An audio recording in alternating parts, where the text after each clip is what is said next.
Nyobain jajanan di Pasar Senggol Rampal, ada apa aja sih? Let's go! Hai guys, jadi hari ini aku sama Shirley lagi jalan-jalan di Pasar Senggol Rampal. Oke, jadi ini posisinya belum terlalu rame sebenarnya. Ini posisinya jam 8 malam, tapi stand makanannya itu udah banyak banget dan lengkap banget. Nanti kita akan tunjukin ada apa aja makanan di dalam Pasar Senggol ini. Let's go! Nah, ini aku udah mulai masuk Pasar Senggolnya dan aku mulai ngeliatin jajanan apa aja yang sekiranya aku suka buat aku beli. Nah, ini pertama udah ada photo booth, nanti aku bakal cobain. Terus ini ada yang jual jambal mentega, baunya enak banget, guys. Terus ini juga ternyata ada live musiknya. Terus kita lanjut, di sini juga ternyata ada yang jual aksesoris juga. Jadi nggak cuman jajan-jajanan aja. Dan menurutku di sini bervariasi banget ya teman-teman. Jadi bener-bener nggak bosen banget. Bisa masuk ke semua kalangan. Ini juga ada yang jual hewan-hewan guys, gemes banget.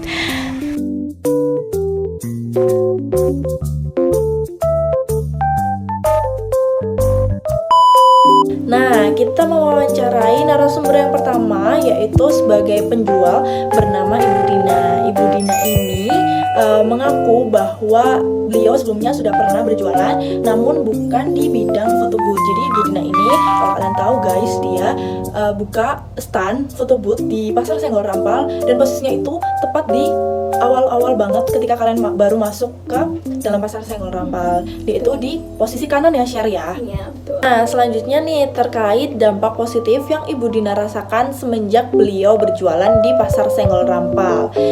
Jadi dampak positif yang Bu Dina rasakan itu terkait income hit. Oh ya, jadi beliau menjelaskan bahwa income adalah dampak positif yang paling utama yang beliau rasakan semenjak beliau berjualan di Pasar Senggol Rampal.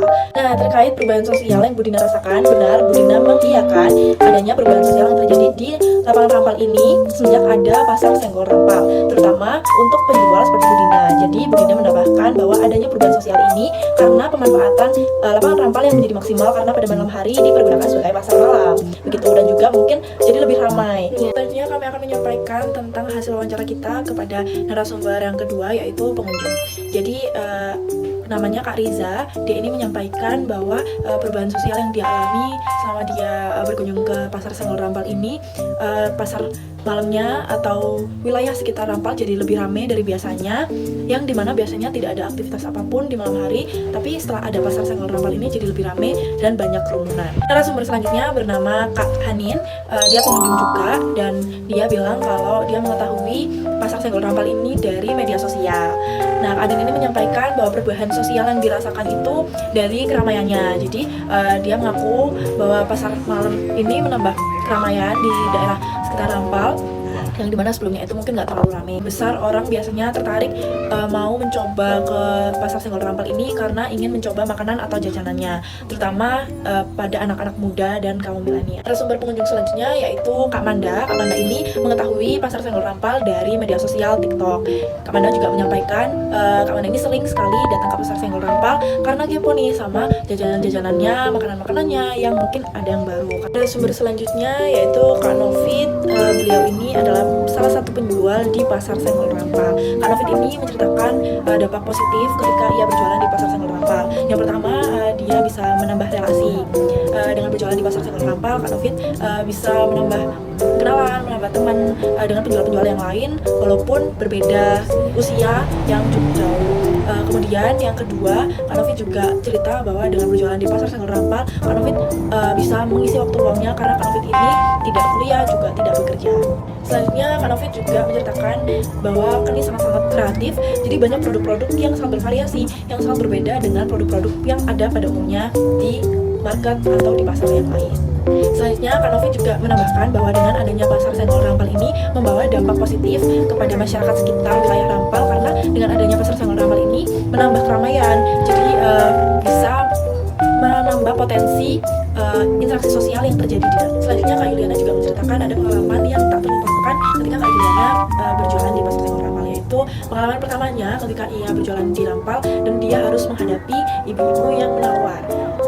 Kak Yuliana juga menambahkan ia juga merasakan perubahan sosial yang terjadi di pasar Senggol Rampal sebagai penjual, yaitu Kak Yuliana melihat dari segi pembeli masyarakat sekitar jadi tidak perlu GoFood atau Gojek lagi makanan-makanan ketika malam hari karena bisa langsung datang ke pasar Senggol Rampal. Kemudian faktor-faktor apa aja sih yang menjadi penyebab, penghambat, pendorong terjadinya perubahan sosial tersebut? Simak penjelasan kami berikut ini ya. Dan selanjutnya ada faktor penyebab dari segi penjual. Yang pertama menjadi sumber penghasilan. Yang kedua sebagai sarana perdagangan makanan atau barang. Yang ketiga sebagai upaya peningkatan pendapatan.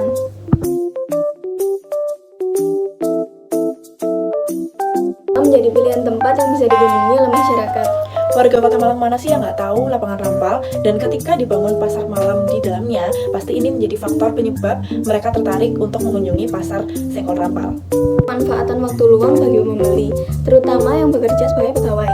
Dengan hadirnya pasar Senggol Rampal ini membantu para pembeli, terutama yang memiliki pekerjaan sebagai pegawai, untuk mendapatkan hiburannya sendiri ketika mereka sudah ada waktu luang. Yang pertama, lokasinya yang strategis. Rampal ini terletak di tengah Kota Malang. Karena dari sebelum adanya pasar Senggol Rampal ini, para warga Kota Malang sudah menjadikan Rampal sebagai pilihan untuk sekedar menghabiskan waktu bersama keluarga atau teman. Yang kedua, variasi produk.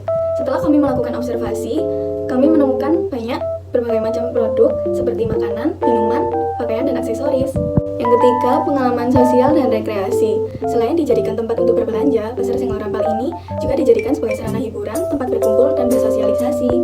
Nah, selanjutnya ada faktor pendorong dari segi penjual. Yang pertama, dukungan untuk UMKM. Jadi, pasar Senggol Rampal ini berfungsi sebagai wadah untuk mempromosikan usaha mikro kecil dan menengah untuk usaha lokal mereka. Yang kedua, peluang meningkatkan penjualan. Jadi di pasar Senggol Rampal ini menyajikan banyak sekali variasi produk dari mulai makanan, minuman, dan juga aksesoris sampai foto booth dan juga hiburan yang lainnya. Yang ketiga, kegiatan promosi dan acara. Pasar Senggol Rampal sering mengadakan promosi dan juga acara. Hal ini dilakukan untuk meningkatkan daya tarik pasar. Selanjutnya adalah faktor penghambat dari segi pembeli.